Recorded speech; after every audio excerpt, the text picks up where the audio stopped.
that's what keeps me up at night is how are we going to, as a community, come together? Because it's not a Ryan problem or a Lorain problem. This is a community, national issue that we're all facing, and it's not going away.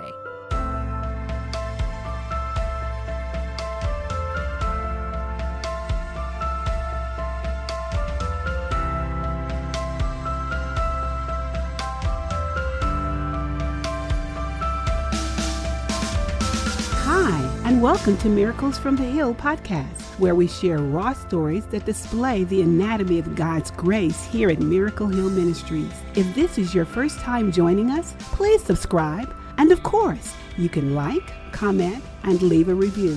To connect with us, visit our website linked in the description box. And now, here's our host, Ryan Dirk. Welcome to the Miracles from the Hill podcast. I'm Ryan. I am glad to see you. Actually, I can't see you. You can see me, or maybe you are just hearing me. If you're new to the podcast, thank you for checking us out. If you have returned, thanks for coming back. Please like and subscribe and comment and leave a review and share. Basically, wherever you're at, hit the buttons at the bottom of the screen. Tell us what we're doing good and tell us what we're doing bad. And we will respond, or we will do something good with it. Today, we are joined by my friend, Lorain Crowl. Good day, Lorain. Thank you. So Lorain is the CEO of United Housing Connections, which we will explain at some point. She's also the chair of the Advisory Council of the South Carolina Upstate Continuum of Care. She's a native of Greenville, graduate of Lander. She's been a development officer more than 20 years, raising funds for nonprofit organizations across the upstate. As a certified fundraising professional, she has raised more than $22 million over her career to help fight hunger, housing insecurity, teen drug and alcohol use, as well as child abuse in our community. She is married to her husband, Chris, for 37 years, as a proud mom and foster parent. We're excited to have her on here today. So a fair amount of our listeners probably know a lot about Miracle Hill. Maybe some don't, but I'm going to guess that a fair amount do and know very little about some of the other efforts to fight homelessness. And so Lorain is going to give us an amazing education on all the good work that United Housing Connections is doing, as well as how the federal system is used to combat homelessness. So if you know Lorain can talk in a lot of acronyms, and so we're committed to trying to limit the acronym usage and explain what those acronyms are. But man, we're excited to get started. So we're just going to jump right in. So you're a native of Greenville, grew up here in the upstate? Yeah. Yeah. So I came before there was a Hyatt and before there was really any of as a matter of fact, my dad came, we moved down here from Tennessee. I call myself a Greenville native, but I was literally 6 months old, so I don't remember anything else. So that's pretty much why I say native. But he was brought down here to help wire what was then the Daniel Building, which is now, I believe that's the Liberty Building. The tallest building. It was the tallest building in Greenville. At the time, he was very proud of coming down to work with the Daniels on that project, and so that's really how we came to Greenville. So, are you a volunteer, or are you a tiger or a gamecock? It depends on the audience. And I'm a Volunteers had a big week. Just recently, not when this airs, but they just beat Alabama in real time for us here talking. Well, I'm a fan of all kind of sports. I'm a fan of football. I don't really have my son graduated from Clemson, so I automatically sort of go that direction. But I like all kind of things. So I say I'm a gamecock, but I'm a really bad sports fan. Like I can't. I haven't watched a football game and longer than I care to recall. Actually, you know what? I do care to recall because I apparently don't value it as much as I say that I do. Yeah. Okay, back on our conversation. So, how in the world did growing up in the upstate result in you getting into fundraising work? You know, it's sort of a convoluted path. I started my career, I raised my boys writing. Like I was a freelance writer at home for several magazines, including, Highlights and Weekly Reader and, Crickets and some of those others. And Really? Uh-huh. And so I enjoyed that work a lot. It was sort of feast or famine, though. You get paid one week, you don't get paid the next. But it was a fun gig. And then my sister was diagnosed with liver disease and such that within a year she would need a transplant. Well, she was also, she was also an alcoholic, Ryan. And so there was no donor registry for organ and tissue donation that really existed in South Carolina. And so I started down a path with the Phoenix Center and then with Donate Life South Carolina, working with that group and the governor's office to write legislation for a donor registry. And so we got that done, I think in 2000, maybe early 2000s. I'm not really sure the exact date.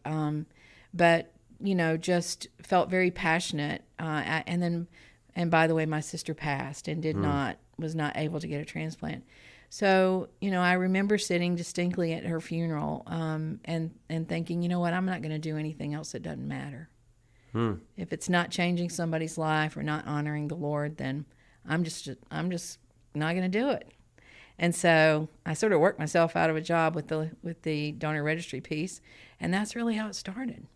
So what was your degree in from Lander? Human services, psychology and human services. So then you just started working towards like a CFRE or something like that to do the fundraising? It actually, again, started just organically. I just started, researching how to raise funds, and I think the first money I raised, it might have been for Shannon Forest Christian School for their one of their initiatives. And so I sort of just started dabbling in it and thought, you know what, this is fun. And so then, just as progressed, finally did go and get my certification.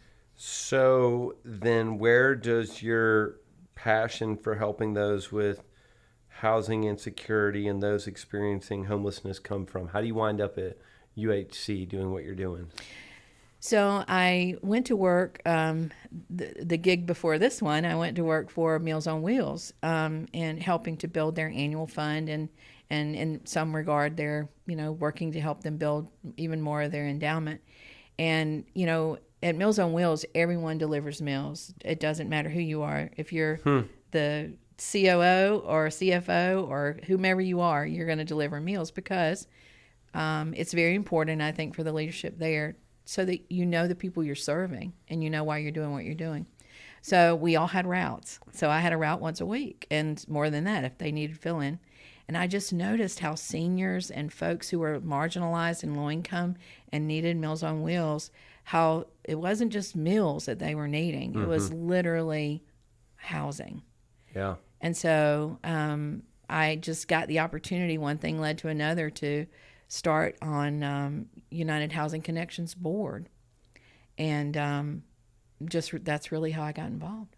So you were still at Meals on Wheels when you started serving on the board at UHC and then eventually wind up drifting over to a staff position.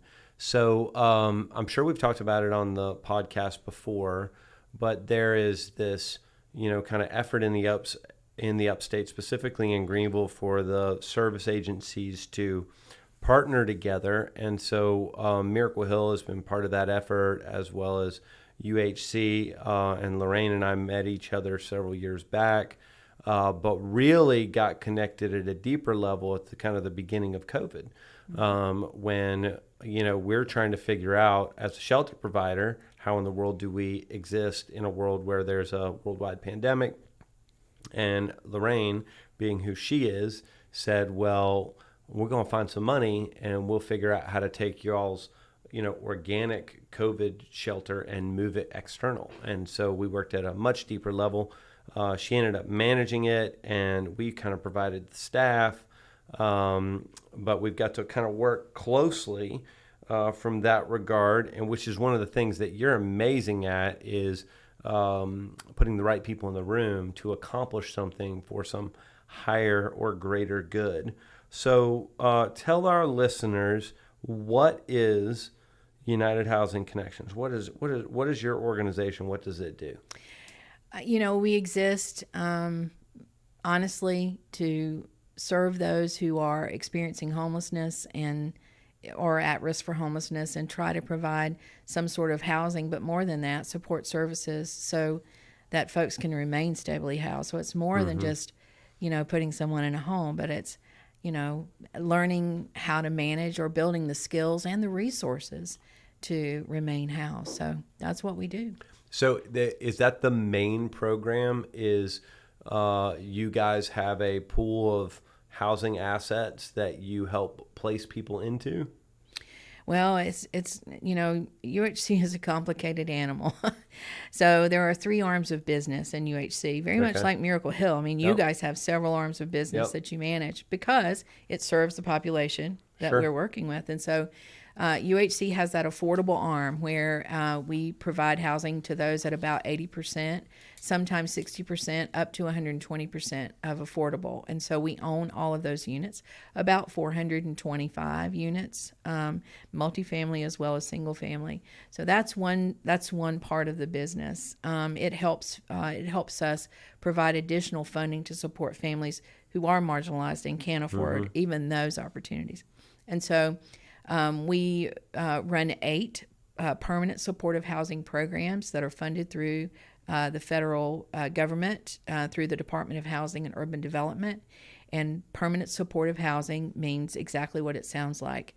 You're providing someone who is marginalized or disabled with a housing subsidy, as well as case management behind that to, again, help those folks become stably housed. And then the third arm is the continuum of care. So we run the purpose, and you may be getting to this question. Yeah, I'm going to get to a whole thing on the COC. So why don't we? So the continuum is a whole different side of the business that we can talk about in a minute. So let's back up to the affordable. We have talked in the past on the podcast, but for listeners that haven't heard that episode, go back to the 425 units at different percentages of AMI. What is that, and why is that important? Yeah, I threw that out there. I snuck it in, you didn't did. You snuck in an acronym. So that's area median income. So that is the median income of a family in our community and in communities across the country. Is, first of all, what is that, and how is that number compared to, or I'd say, how is that income level compared to what our folks at the low income level, how do they compare? And how do we make sure that we're providing those folks with the same opportunity as these folks that are at this median level income? So that's what really, that's the purpose of the acronym, I guess. Yeah. So Greenville, I think, is number 6 on the list of counties in the U.S. that have the highest rate change in rent in the past year. Yes. So there's a lot of people whose rents have doubled, and so if you take that back to the AMI situation, so if somebody makes $20,000 a year, which people do, they can't afford $1,000 a month in rent. Correct. Right? So we go to that area median income, and we want some affordable units at a lower percentage of that area median, so that it is affordable for everybody who lives in Greenville, not just the market-based rent. Right. So 425 units. When you say units, those are individual apartments or houses? They're individual. Half that portfolio is individual single-family homes, and then the other half is multifamily. The multifamily are special population driven, and so they serve low-income disabled individuals as well as low-income elderly individuals. Okay. And so they're all of those multifamilies are generally focused on one of those two populations. Okay, so the second arm is super important to Greenville, and that's permanent supportive housing. So you gave a fancy definition. I'm going to give a simpler definition. So permanent supportive housing is typically for people who have a disabling mental health condition and are chronically homeless. Is that fair? It is fair. And when I think the word permanent supportive housing, which is not the first word used to describe these buildings, I think it's better than what it used to be called, but it's still misleading. So it's permanently supported housing, right? Yeah. So the thing that is permanent is the support, Right. not the housing. Well, it can be. It can be one or the other, or it depends on the person. So, for example, Reedy Place, which is the 23-unit apartment complex that we provide housing for people who were chronically homeless, who have a severe mental disability. But there may be some of those folks who will live their life out at Reedy, but there are also many whom we can get support and get behind them with resources to where they move on. So it is sort of a misnomer, permanent supportive housing, because first of all, nothing's permanent. Right. But it is, I think the term, sort of the connotation is it's there as long as you need it. Yep. So for our listeners, Miracle Hill, we operate shelters, and we have hundreds of shelter beds, and there are hundreds of individuals with mental health issues that are within our shelter beds. But there are often people that, because of trauma, because of the severity of their personal disability, that they are not comfortable in a shelter setting. And so they need a place like Reedy Place. And correct me if I'm wrong, Reedy Place is the only facility of its kind in the upstate currently. Correct. Right, and how many beds? 23. 23 beds. And if you had a magic wand, how many beds like that do we need in Greenville alone? Total 160 minimum. Okay, so we're 15% of the way towards the total, and we've been working on it for 20 years. Mm-hmm. Okay. It's about right. It's very sad. Yeah. And so those individuals are often the people that you would, if you're in the general population, they're the people that you would see on the street or in a tent who are not comfortable to come into the shelter. I heard a story, and so I'll tell my version of the story about your facility, and then you tell me how I'm telling the story wrong. So I heard that when Reedy Place first opened, how many years ago? 2006. Okay, 2006.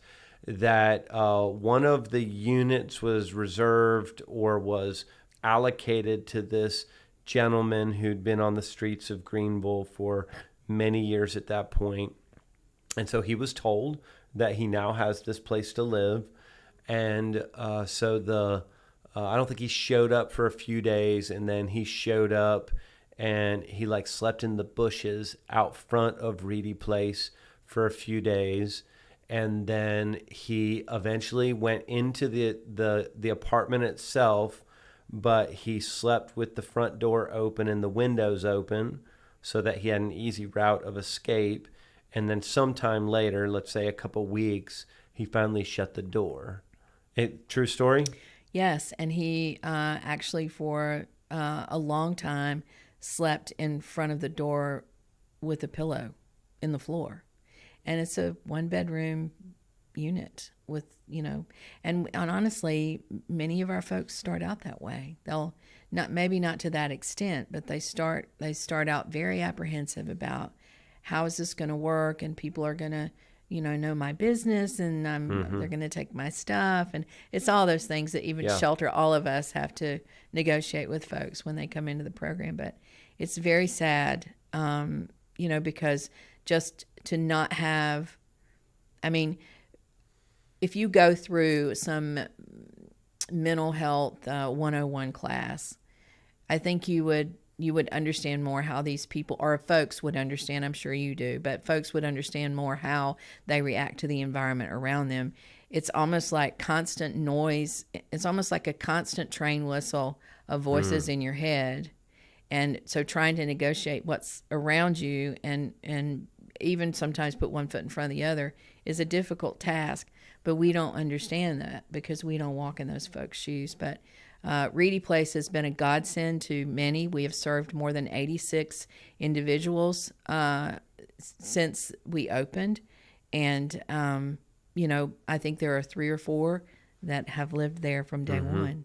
Yep.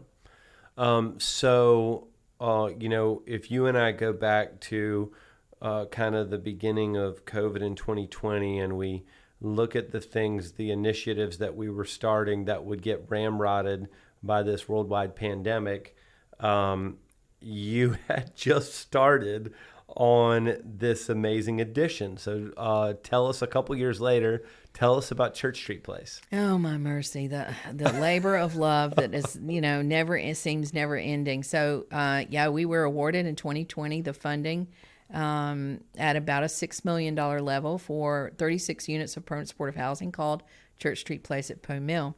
And that funding was coming through the state authority, housing authority. And so we were awarded that money in January.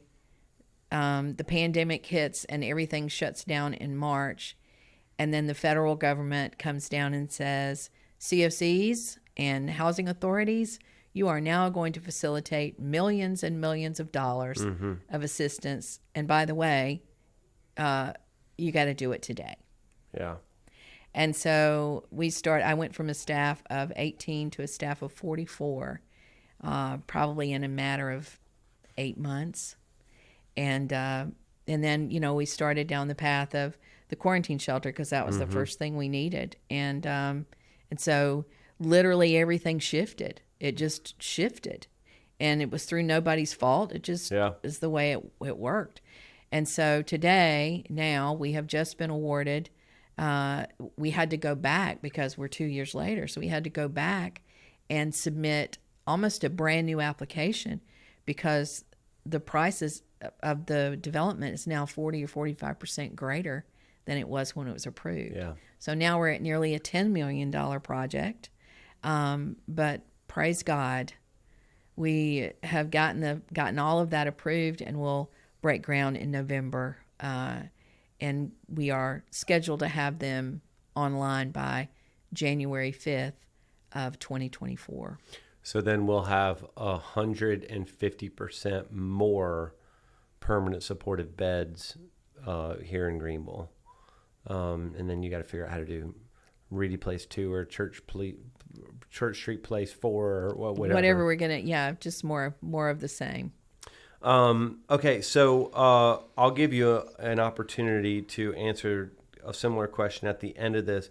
But if somebody wants to learn more about your efforts with Church Street Place or wants to contribute to that, where would they go to learn more and to be part of that? Yeah, just our website, United, and it's all written out, United Housing Connections with an S, don't forget the S, .org, and there's a link that says Church Street Place on the home page. And so click there, you can make a donation, learn more about the project. Okay, and Katie will put that in the show notes so people can access that. Okay, so now we're going to take a step backwards again, back to the affordable housing units that you have. So we have a housing crisis here in the upstate. What does that mean to you? and how, as a community, can we work together to address it? Yeah. I think for it, affordable means something different to everyone. I think to you and I and the population we serve, it means, those folks who are making $20,000 or less a year. And, it's almost impossible for that population, or the population we're talking about we serve at Reedy, to be able to afford not just a moderate unit or a low-income unit, but any unit. Mm-hmm. There are no units. And, there's a lot of reasons for that we can go into, that we can speculate or even have evidence for, but the bottom line is, what keeps me up at night is how we are going to, as a community, without federal dollars or state dollars, how are we going to meet the need of hundreds of people that are in your shelters, that are on the streets now, with housing that's sustainable? We can build it. We can find money to build it. But how are we going to sustain it? Because these folks can't afford even a 80% AMI or 80% of AMI rent. They can't afford, like right now, a one bedroom is $800. The FMR, or fair market rent, is somewhere around $875 for a one bedroom unit, and that's in Greenville, where we are now. You know how much money you got to make to pay $875 as an individual? We have teachers that can't pay that. And now, not only are those market rate rents, if we can find those, they're literally 30% more than that. Mm-hmm. It's very rare that we can find now market rate rents in this economy. And so, it's that's what keeps me up at night, is how are we going to, as a community, come together? Because it's not a Ryan problem or a Lorain problem. This is a community, national issue that we're all facing, and it's not going away. So 3 of your focus areas are preserve, develop, and advocate. What do those mean to UHC, and how do they pertain to this conversation? Preserve. Many of our units are, there are 2 levels of preservation. One is our own, quality stock that we have now. How do we how do we raise funds and keep those units online, charging as low rent as we possibly can? That's always a dance. But then it's also going into communities like Nicholtown, who are there. That's, for those of you who don't know Greenville, that's a low income community here. That is gentrifying by the second. Mm-hmm. How do we build infill and preserve those neighborhoods and preserve the cost quality for those people who are in those neighborhoods? How do we do that? And so that's sort of the preservation piece that we talk about. We do it through various levels. We will go to every area we can find for federal, local, or private money, and marry those pieces to be able to build some of those infill. Advocacy looks like what you and I are very much doing on a local level here with local government, both county and city government, of being on their front door and knocking and saying, friends, you have to be involved in this. You have to be involved in addressing homelessness and at-risk populations and marginalized people. You have to be involved. And how are you going to do that? So before I got married, which my wife and I have been married over 10 years at this point, I lived with a buddy of mine right on the outskirts of Nicholtown, on Brunson Street. So it was right off of Lawrence Road. And we paid $700 a month for a 2-bedroom house. I mean, we had a house. You couldn't buy that house today for $250,000. Yeah. Right? Right. How do we stop that? Or should we stop that? Maybe I'm making a more philosophical question. Well, many might not agree. I think progress is a good thing, but I think balance is a better thing. And we've not done that. We've not balanced. We've allowed, and I don't know how to stop it either. I mean, I'm certainly not, I'm not a magician, and I don't know how to stop it, but we have folks coming in from all over the country buying up our low-income units, and not just now single family, but our multifamily low-income affordable units are disappearing daily. And folks are coming in because they live in an economy that is richer than our economy here. So they bring their dollars here, pay cash above value for what for what it's actually worth, and then they don't stay here. They literally flip those units, and it's income. So there's no buy-in into this community, and so how do you make people buy into the community who are doing those kinds of things and actually keep any of those units in a position where they remain affordable? I don't know the answer. I do believe that progress is a good thing, but we've got to have balance in the way that we approach and have availability of housing and support for everyone. And how is that? I mean, to me, that seems obvious, right?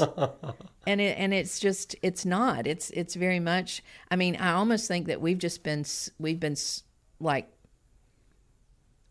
a stone has rolled over this entire community, and we didn't even know it was coming until it already took us over, basically. And I don't think we're the only community that feels that way.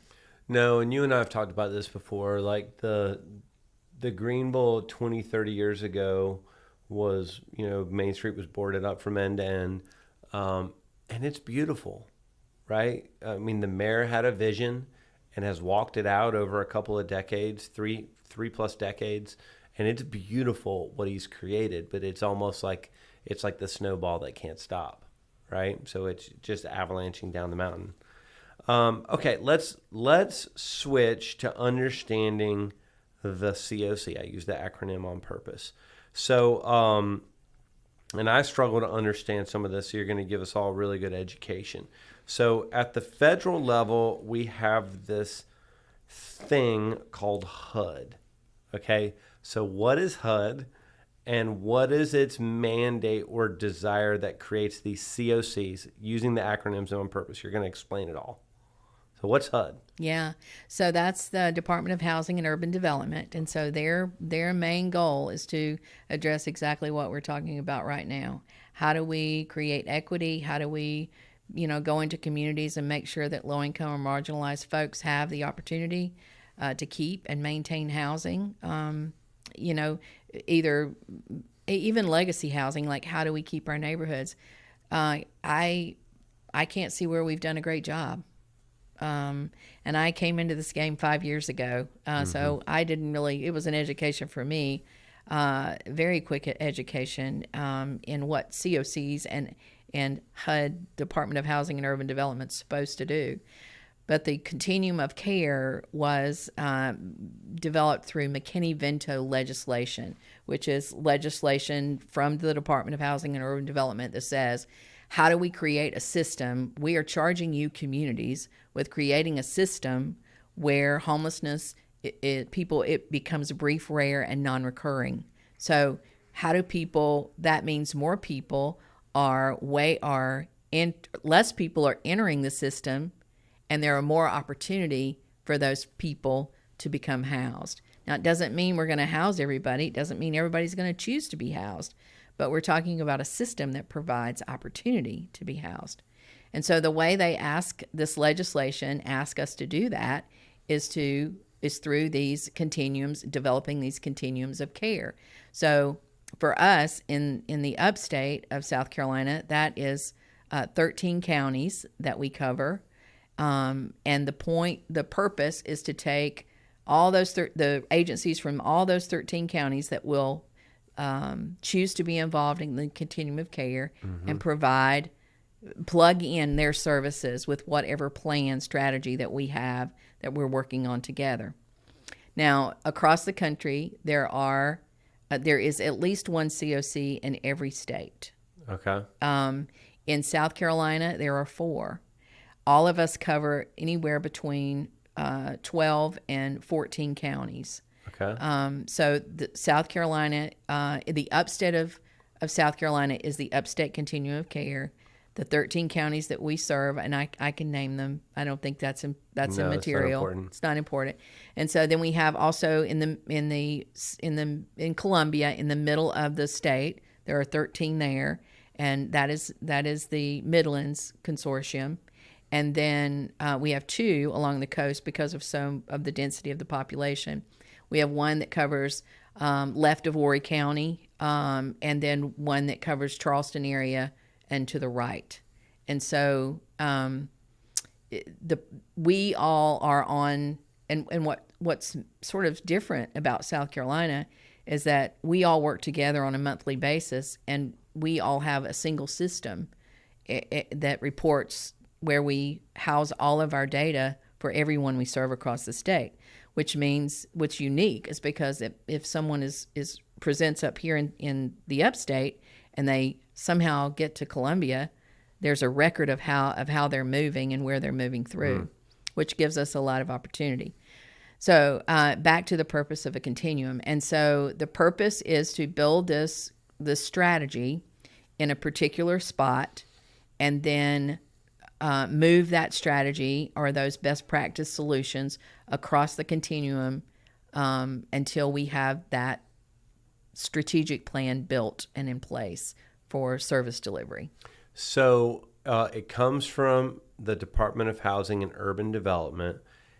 Is it a mandate to the individual states which then run it, or do the continuums within the state report directly back to Housing and Urban Development? We report back to the Housing and Urban Development directly. So the state representatives choose how many continuums to create in each state, or does that happen upline as well? You apply. Like as a state, we may go together and say, here's how we're going to address it. Because South Carolina has so many different levels of, we're spread out where we've got a lot of rural area, but we also have very centralized metropolitan areas in pockets. And so we're a little bit different than, say, New Hampshire or a state where, or even Idaho, where there's one COC. Because that was going to be my question. Who has one? Yeah. So Idaho's an example where they just have one. It's a big state. It's a big state, but it's not heavily populated. So and honestly, out west, it may not be that way after the pandemic, but before the pandemic, in western states, homelessness is not an issue. Pervasive. It's pervasive. Outside of big populated areas like LA or Portland or San Francisco, what people have read about. Right. Okay. So HUD drives it down, and UHC is then the organization that is managing the COC for the upstate. Correct. Okay. And there's this whole big, long, interesting conversation we could have about definitions of homelessness. But no matter what your definition of homelessness is, everybody compares it back to HUD's definition because it is the federally, created definition. So how does HUD define chronic homelessness? And is it the only population of homelessness that the COC addresses? People who our funding is mandated. There are 2 sources of funding from the Department of Housing and Urban Development. The first source that comes through continuums of care only provides funding for permanent supportive housing and a piece called rapid rehousing. So that's a rental program where if you're a family and say you're living in your car and you've been living in your car for 2 weeks, but you've got a job and you've got resources, then that program can get you housed and sort of get you back on your feet. The permanent supportive housing piece is the chronically homeless piece where people have a disability. And so to HUD's, I guess, their direction or their whole purpose is to help those who are the most marginalized, the most vulnerable, those who are actually living on the street or living in shelter. And so those dollars have to be focused toward those populations only. All right, so I'm going to see if I can regurgitate it.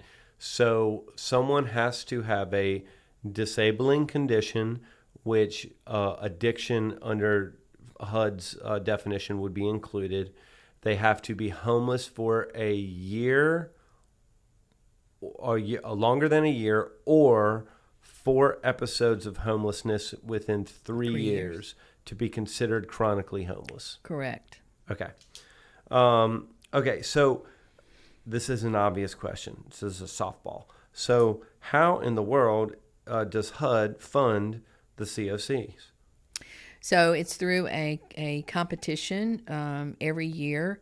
Each COC generally has year over year a certain pot of money that is dedicated to their program.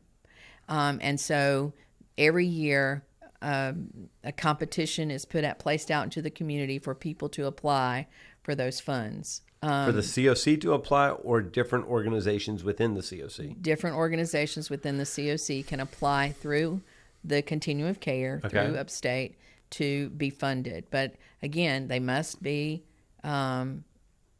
it must be a permanent supportive housing program or a rapid rehousing program. Like, it doesn't fund shelter, won't fund outreach, homeless prevention. It's only housing subsidy, which is what those programs are for. And so that makes it very difficult for many organizations who are doing many, great work in many different things, to be in that pocket. Right. And then the other issue with that is HUD requires you to operate with a housing first, from a housing first. Well, we're going to come to that in just a minute. Platform. We're going to talk about housing first. And so there, the obstacles and the hoops that you have to jump through in order to receive this funding is honestly disheartening. Challenging. It's challenging and disheartening. Okay. Did I say disheartening? So that's coming from the lady who runs it. So Miracle Hill, we're not federally funded. We don't take any governmental money in any way, shape, or form. There are some other things that HUD provides through the COCs, to include a database, which is called HMIS. What's that stand for? Homeless Management Information System. Okay. So there's this federally regulated database that all organizations who are funded through the COC have to be on HMIS. Correct. Okay. So this is where this conversation gets really interesting from my perspective. So because Miracle Hill and others are not federally funded, we get to choose what database we want to use. And Miracle Hill has often, there was a time when we tried HMIS, but we choose a different database. One of the things that Lorain and I have been working on, slowly, we'll figure it out eventually, is how to make all of our databases communicate with each other. Because the idea of a continuum of care, it's a brilliant idea, right? So if you can truly coordinate everybody who's in this space, that we're all playing on the same field. We may have different philosophies, we may have different perspectives or models that we're using, but we're all there to help the same people. The more we can communicate, the better. Lorain and I have not figured out how to do that yet. We're going to figure it out one of these days. But I want to make that point because I think it's important. So definitionally, Miracle Hill is not part of the continuum of care. Philosophically, all of us in this space are part of the continuum of care. That's right. Right? So where Lorain and I do very, very different work at times, we're in it for the same reason, which I think that's important for our listeners to hear, that just because you have a different motivation for doing something doesn't mean that you can't play on the same ball field with somebody. So definitionally, no. Philosophically, yes. We are all in this together. Okay, let's talk about housing first. So you mentioned it first. Thank you for doing that and giving me the lead in. It's one of the main philosophies, if not the main philosophy, that is described to affect change in the lives of those experiencing homelessness. And so we don't have a real conversation here. So I think the way that you define it, and I'm going to let you define it here in a minute, is different than the way that it is acted out many times across the nation. So you define it, and then we'll talk about it. So what is housing first? So housing first is literally taking someone where they are with no barrier and putting them in housing, and then offering support services after they're stably housed. I would say that is what HUD stands on. That's the process and what they stand on. Where we differ is that, yes. We being you and HUD. We being me and HUD, yes. Okay. Not you and I, but yeah, not HUD you and I. We agree, I think. Anyway, for me, just putting someone in a house and saying, if you want services, okay. If you don't want services, that's okay too. But you're housed does absolutely nothing good. I believe that, yes, we should put people who are marginalized take them off the street and get them out of that crisis situation, but also come right alongside them like a Reedy Place or a Church Street Place. I mean, literally 24 hours for a period of time, even, to say, yes, we want to house you, but we also want you to thrive, and we want you to be well, and we want you to be connected to services in your community and to people and relationships, not just get you off the street into housing. To me, that is actually doing nothing but harm. So, Ryan's opinion, and if we had another 2 hours, we could probably talk about a lot of the evidence for this. But Ryan's opinion is in that many of the communities that people would associate with, I'm using the common terms here, homelessness, run amok, right? So pick Los Angeles or San Francisco or Philadelphia, or pick the city. That one of the main contributors, in my opinion, is this drive of housing first. You and I do agree that the support is necessary, but what I think evidence shows us is that people drive with this housing first perspective, and they're taking people off the street. They are putting them into housing, whatever that is. Could be a tiny house, could be an apartment, could be a motel, whatever.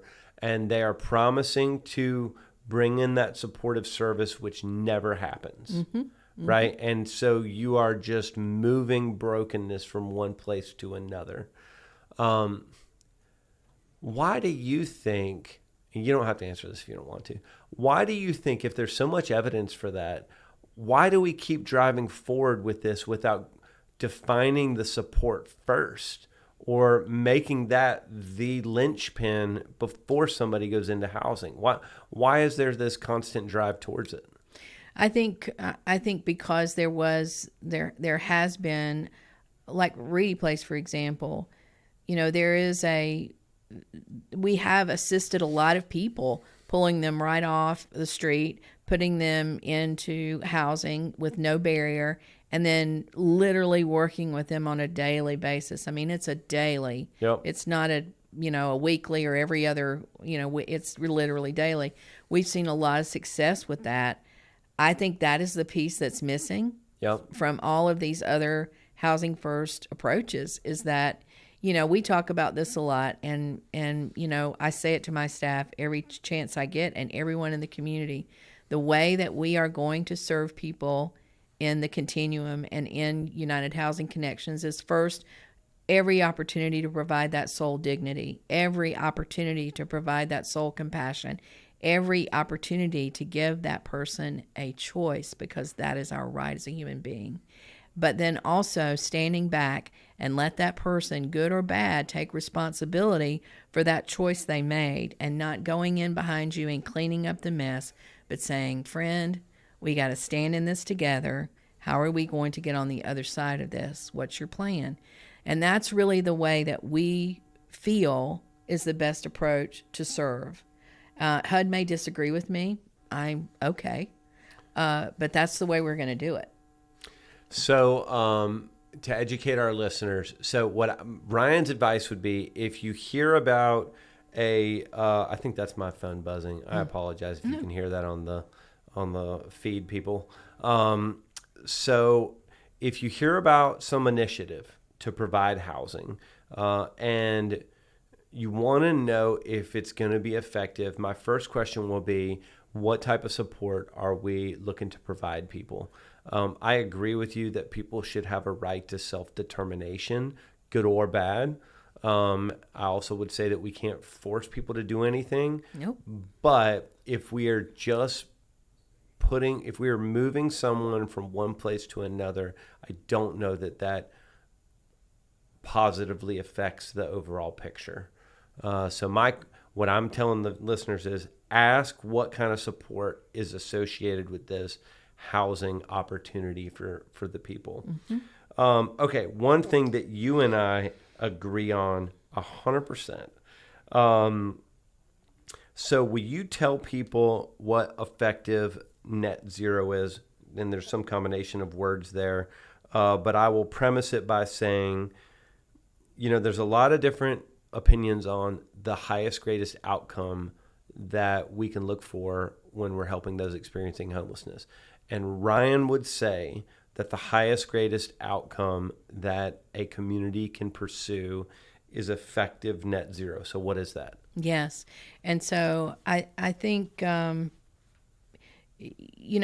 we talk again about that system where there's more opportunity upstream than there are people waiting for opportunity downstream, basically, and creating that system that says that is effective zero. That is, we will never end homelessness. Homelessness is a human condition, like mental health, or like, all kind of human conditions poverty. We won't end those things, but we can create a system that will allow people to plug in if they choose to do so. Everyone we serve, Ryan, you know this, that experience homelessness will not plug into the system. Mm-hmm. But again, this effective zero is you and I working together, like you say. No matter if we have different philosophies, we're coming together under the same system to plug in where we plug in and help people in our own way, the way we help people. But that entire effort is measured.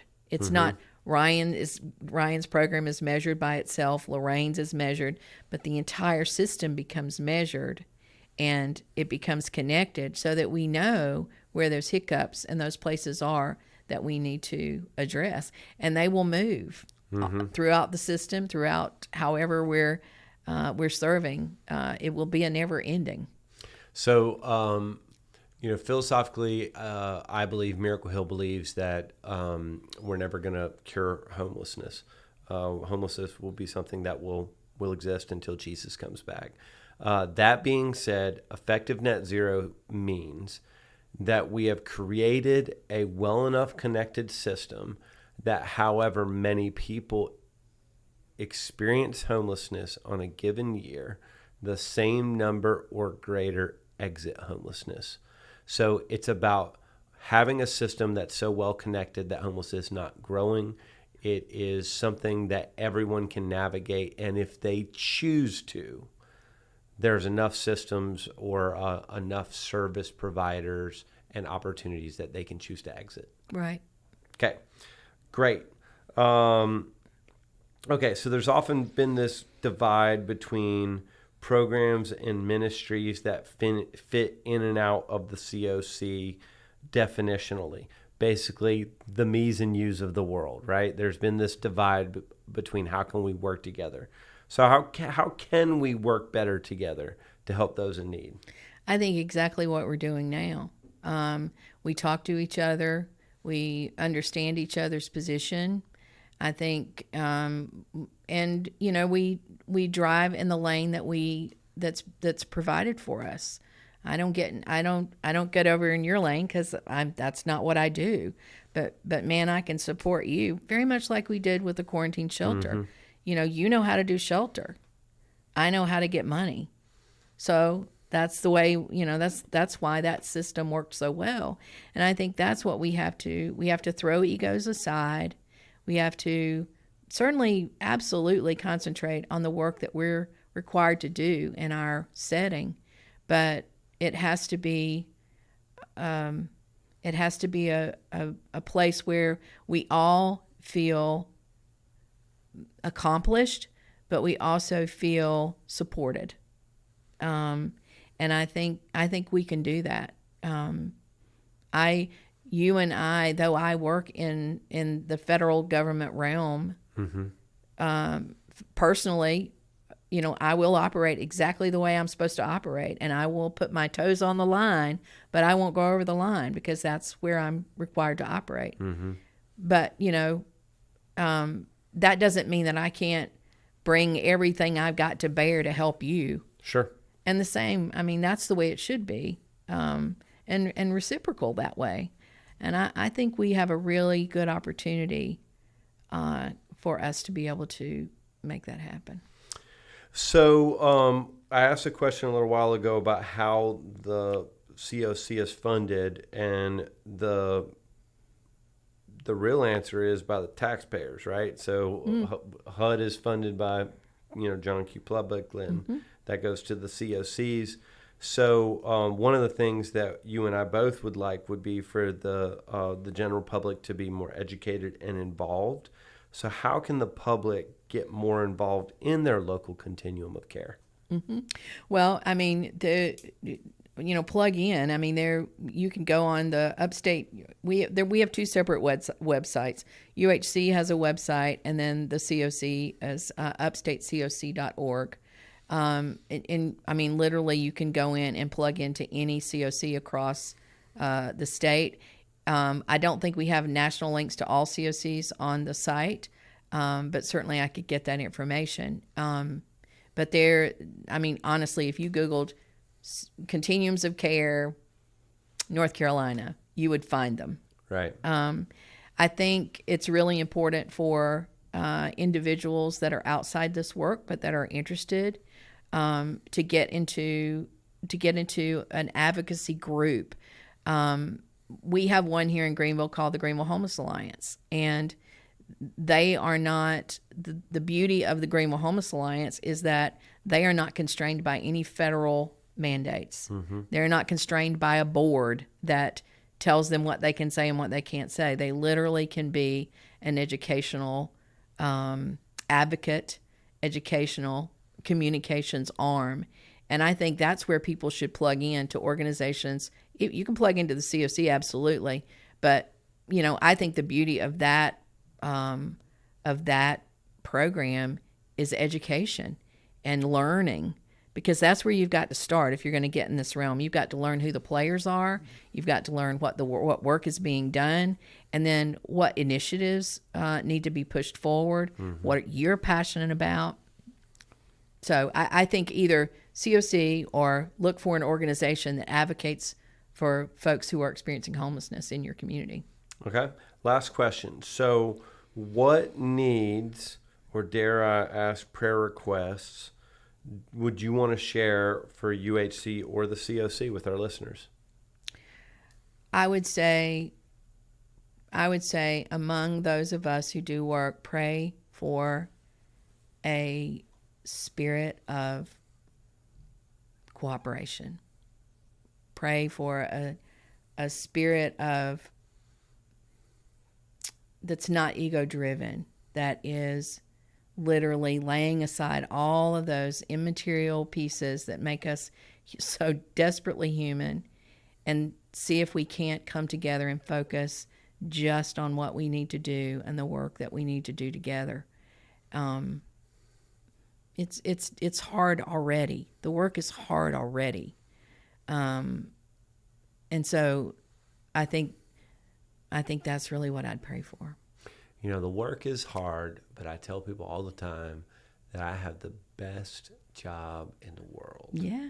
Somebody pays me money to sit around and watch Jesus at work.